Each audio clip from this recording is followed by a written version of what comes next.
jeune homme avait acheté un cadeau à son fils, un petit garçon, qui habitait dans une grande ville. Il avait acheté un bac à sable en bois.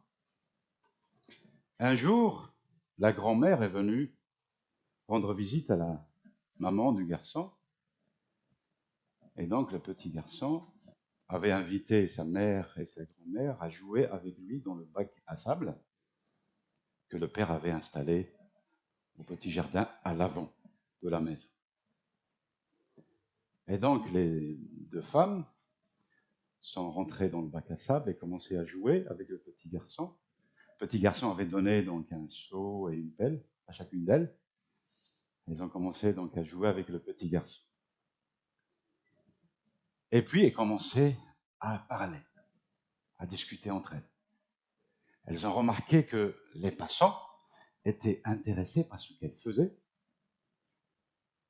mais elles étaient tellement occupées par leurs discussions et à papoter qu'elles ont finalement réalisé et qu'elles n'ont pas remarqué que le petit garçon était parti à l'arrière de la maison et les a laissées toutes seules dans le bac à sable. Il est facile avec le temps de perdre sa concentration sur le travail principal. Parfois, les églises oublient quelle est leur mission principale. Et elles s'impliquent dans toutes sortes d'activités, de programmes qui ne servent pas cette mission principale. Ainsi, nous devons être clairs sur notre objectif principal en tant qu'Église. Faire de toutes les nations des disciples, à commencer par la mission locale et jusqu'à l'étranger. Mais bien aimés, nous allons méditer ce matin sur un passage de l'Évangile qui nous parle de l'envoi des ouvriers dans la mission pour annoncer la bonne nouvelle, pour enseigner et faire des disciples. Lisons dans Matthieu au chapitre 9, les versets 35 à 38. Matthieu au chapitre 9, versets 35 à 38. Jésus parcourait toutes les villes et les villages, enseignant dans les synagogues, prêchant la bonne nouvelle du royaume et guérissant toute maladie et toute infirmité. Voyant la foule, il fut ému de compassion pour elle, parce qu'elle était languissante et abattue, comme des brebis qui n'ont point de berger.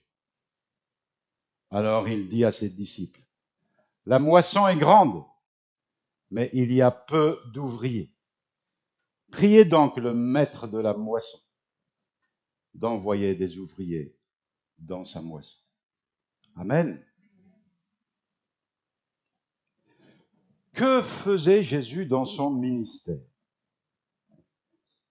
Le verset 35 nous le dit. Et ce verset est comparable au verset, un autre verset, au chapitre 4, verset 23. Pratiquement les mêmes paroles. Jésus parcourait toute la Galilée, enseignant dans les synagogues, prêchant la bonne nouvelle du royaume et guérissant toute maladie et toute infirmité parmi le peuple. Qu'est-ce que je veux dire par là? Ces deux versets décrivent donc la mission, le ministère de Jésus. Ainsi, Jésus était en mission. Où ça?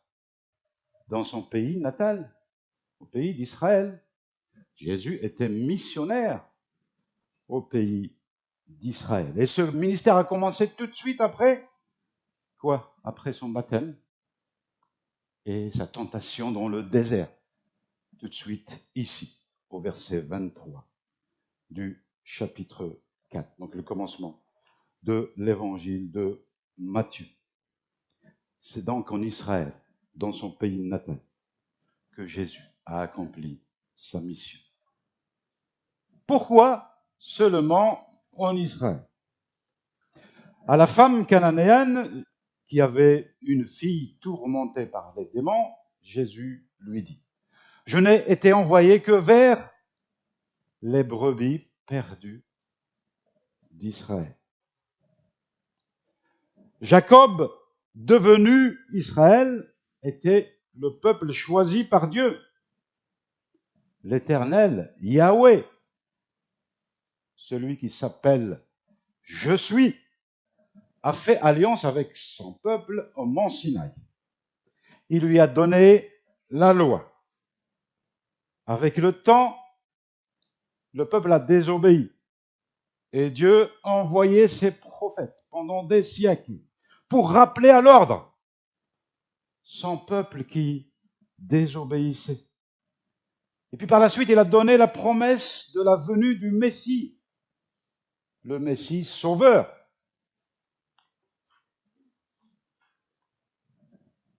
Mais quand on parlait du Messie à l'époque, ce n'était que les Israélites qui pouvaient comprendre de quoi il s'agissait. Un Grec ou un Romain du temps de Jésus ne pouvait comprendre la signification du Messie, à moins qu'il soit instruit dans la Torah. Donc les Juifs devaient être les premiers à reconnaître Jésus comme le Messie promis, et ainsi eux iraient vers les nations pour proclamer la bonne nouvelle. Jésus a dit à la Samaritaine, « Le salut vient des Juifs ». Et cela est conforme à la bénédiction dite par Dieu à Abraham. En lui seront bénies toutes les nations de la terre. Amen. Et cette bénédiction, c'est quoi? C'est la venue du Messie sur la terre, apporter la lumière à toutes les nations. Mais au temps de Jésus, l'heure n'était pas encore venue de passer aux nations païennes, car Israël n'a pas encore pleinement reçu l'occasion de croire et d'accepter le Messie. C'est plus tard. C'est plus tard que l'Évangile touchera les païens, les nations, notamment par le ministère des apôtres. Amen. Les apôtres étaient tous juifs. Paul compris. Les apôtres étaient tous juifs. Remplis de l'Esprit de Dieu promis, ils ont apporté l'Évangile aux nations. Amen. Que faisait donc Jésus en parcourant les villages et les villes au pays d'Israël? Nous l'avons lu. Il enseignait, il prêchait la bonne nouvelle et il guérissait toute maladie. Aujourd'hui, comme au temps de Jésus, les gens ont besoin de savoir qui est Dieu et quel est le plan du salut révélé à l'humanité. Jésus enseignait, il prêchait la bonne nouvelle. Prêcher n'est pas la même chose qu'enseigner. L'enseignement est une instruction. Cela a trait au contenu. C'est important, l'enseignement. Et la prédication, c'est plus que ça, c'est plus qu'un enseignement. C'est une proclamation, une annonce de ce que les auditeurs doivent entendre et ce à quoi ils doivent répondre. La prédication est le moment où l'enseignement devient personnel. Personnel. Donc on répond à cet enseignement. On obéit. On met en pratique cet enseignement. C'est ça, la prédication. Jésus prêchait la bonne nouvelle de la venue du royaume de Dieu. Ce roi est venu en la personne de Jésus. Amen. Le roi des rois. Et la troisième action que faisait Jésus, c'était la guérison. Jésus guérissait tous les malades. Il démontrait ainsi quoi? Sa puissance. Il démontrait sa divinité. Aujourd'hui, nous, en tant que disciples de Christ, Nous avons la puissance du Saint-Esprit pour prêcher l'Évangile, pour amener ceux qui entendent la bonne nouvelle à se repentir et à croire en Jésus, le Messie. Et aussi, nous prions pour la guérison des malades. Amen. Quand Jésus a vu la foule, il fut ému de compassion pour elle. Le verbe grec rendu par avoir compassion signifie littéralement être remué dans ses entrailles. Jésus était au plus profond de lui-même ému de compassion. Il fut profondément ému jusqu'aux entrailles, jusqu'aux tripes. Ce verbe est employé plusieurs fois dans les Écritures. Ainsi, par exemple, Jésus fut ému de compassion à la vue des 2 aveugles sur la route de Jéricho. Quand il a vu aussi la veuve de Nain qui avait perdu son fils unique, Jésus fut ému de compassion. Quand il a vu la foule de 4000 personnes qui n'avaient pas de quoi manger, Jésus fut ému de compassion avant de multiplier le pain et le poisson. Dans la parabole du bon Samaritain, le Samaritain fut ému de compassion à la vue du blessé, laissé à demi-mort sur la route. Et il a pris soin de lui. Et c'est la même chose dans la parabole du fils prodigue. Le père fut ému de compassion quand il a vu son fils revenir à la maison. Mes bien-aimés, est-ce que nous avons compassion de la foule non croyante qui nous entoure? Est-ce que nous avons compassion de nos proches qui sont perdus sans Christ? Sommes-nous émus de compassion par cette foule au loin, dans les pays lointains qui ne connaissent pas Christ? Avons-nous compassion de ces âmes perdues sans Christ? Sommes-nous remués jusqu'aux tripes?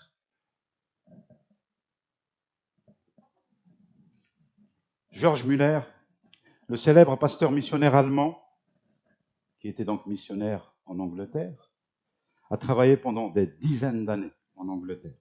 Il a fondé des orphelinats à Bristol et il a élevé plus de 10 000 orphelins en vivant par la foi tous les jours, en priant tous les jours pour que Dieu pourvoie aux besoins de ses ouvriers et de ses orphelins. Mais dès le début de sa conversion, son cœur penchait plutôt pour la mission à l'étranger, au loin, loin de l'Europe. En 1883, il partit finalement par bateau pour l'Inde. Et il écrit ceci. Il a écrit ceci, je cite. Peu après ma conversion en 1825, j'avais essayé de partir comme missionnaire pour l'Inde.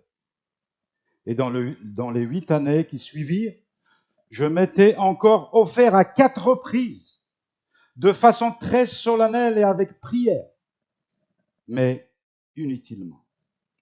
Plus je priais, plus il devenait manifeste que Dieu voulait que je reste en Angleterre et que c'était là que je devais travailler pour lui.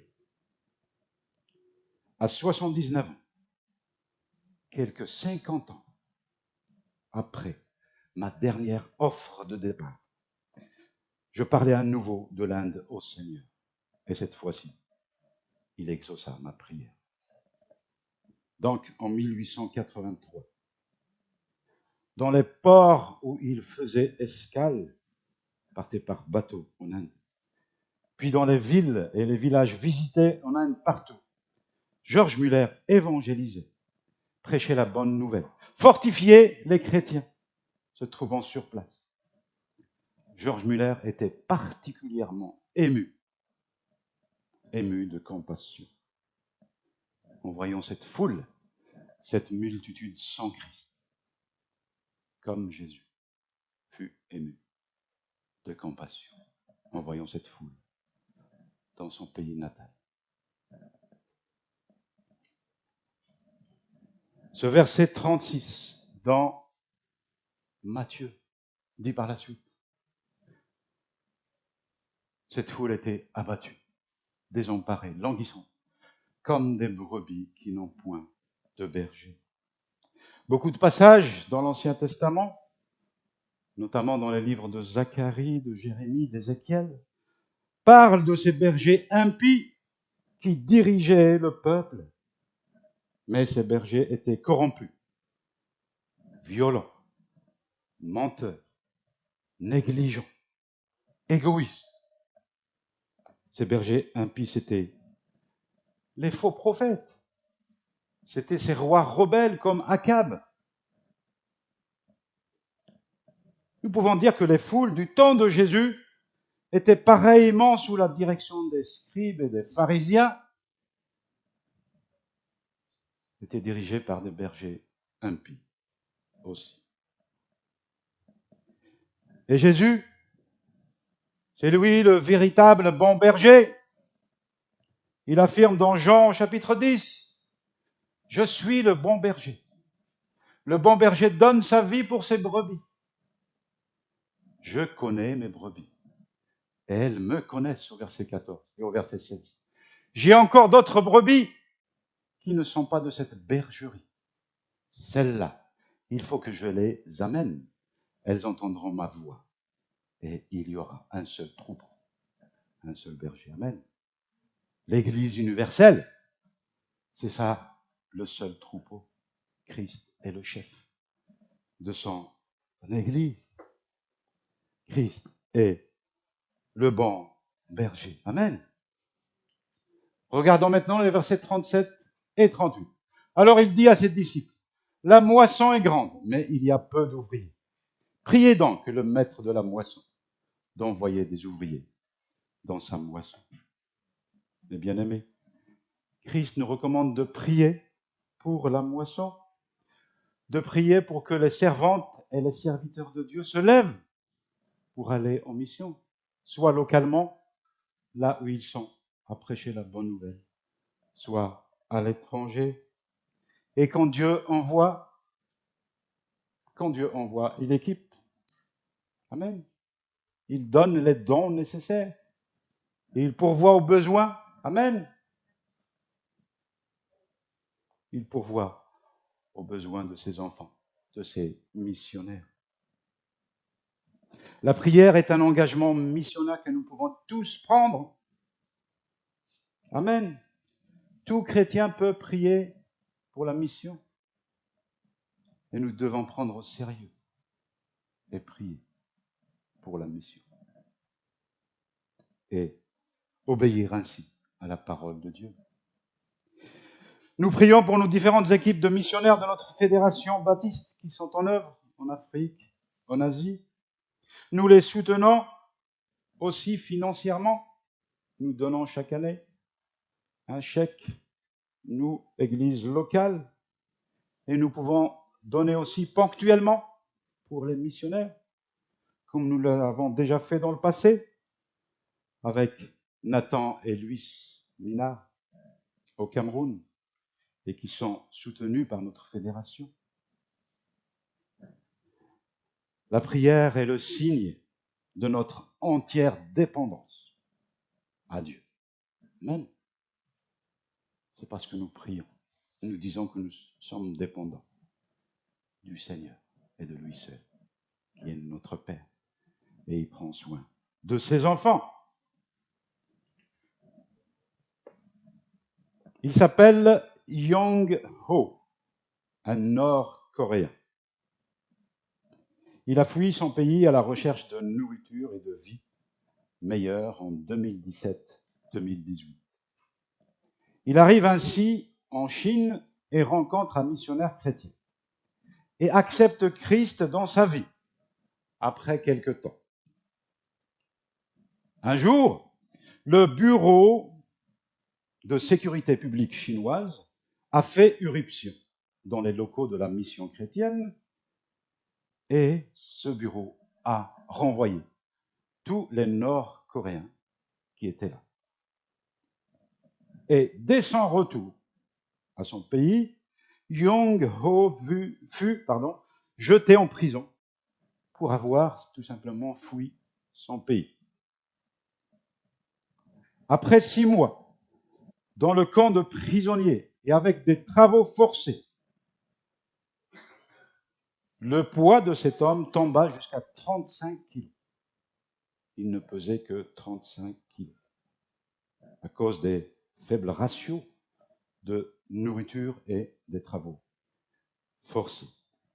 Un jour, il a eu la surprise inattendue qu'il serait l'un des prisonniers relâchés en l'honneur de l'anniversaire du président de la Corée du Nord, mais aussi à cause de sa mauvaise condition physique. Il ne pesait que 35 kilos. 2 gardes l'accompagnent en train jusqu'à sa ville natale, qui n'est pas loin de la frontière chinoise. Les 2 gardes lui cherchent du riz et de l'eau, et une fois qu'ils arrivent à la gare de la ville natale de Jung-ho, ils l'accompagnent jusqu'à la porte de sa maison familiale, puis les 2 gardes retournent au camp de prisonniers. Mais Jung-ho, lui, quand il arrive à la porte de ses parents, il décide à nouveau de traverser la frontière pour aller en Chine. Il tente de traverser la rivière. Vous voyez là, il y a une rivière qui borde entre la Corée du Nord et la Chine. Donc il tente de traverser. Mais les gardes frontaliers nord-coréens l'attrapent. Mais quand ils le voient, ils étaient choqués par son apparence physique. Ils ont eu pitié de lui. Il était comme un squelette. Ils lui ont donné du riz, de l'eau, et lui ont ordonné de rentrer chez lui. Jung-ho, au lieu de cela, il attend la nuit. Il attend la nuit et traverse la rivière. Et une fois arrivé en Chine, il arrive à ces bâtiments de la mission chrétienne, et une fidèle chrétienne le reconnaît et lui dit « Savez-vous combien nous avons prié pour vous ?» Elle lui rajoute « En fait, les chrétiens du monde entier ont prié aussi pour vous. » Amen. Jung-ho s'est mis à pleurer et à remercier Dieu de l'avoir sauvé. Alléluia. La prière est puissante. Amen. Nous pouvons prier pour la mission, pour nos missionnaires. Que fait donc l'Église de Jésus dans le monde, aujourd'hui comme hier? L'Église n'est pas un bâtiment, mais un groupe de disciples de Christ qui font des disciples là où Dieu les a placés. Mais encore, l'Église fait des disciples au loin, à l'étranger. C'est la grande mission que Jésus a laissée à ses apôtres, à son Église.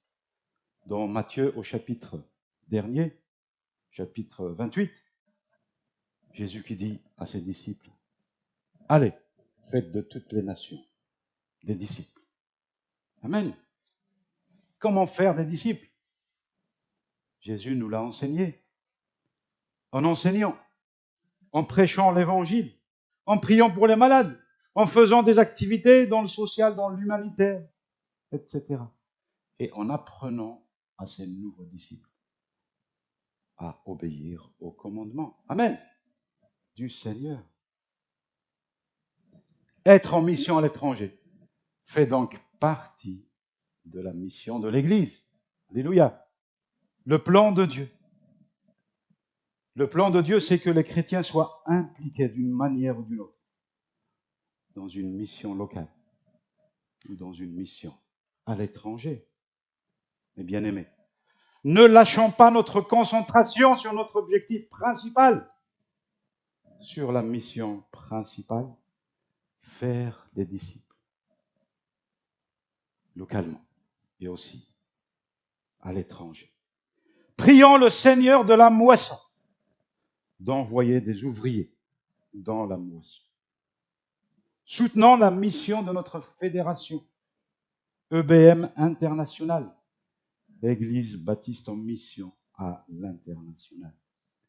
Soutenons par la prière. Soutenons nos membres ici à l'Église baptiste de Cambrai qui vont en mission à l'étranger. Amen.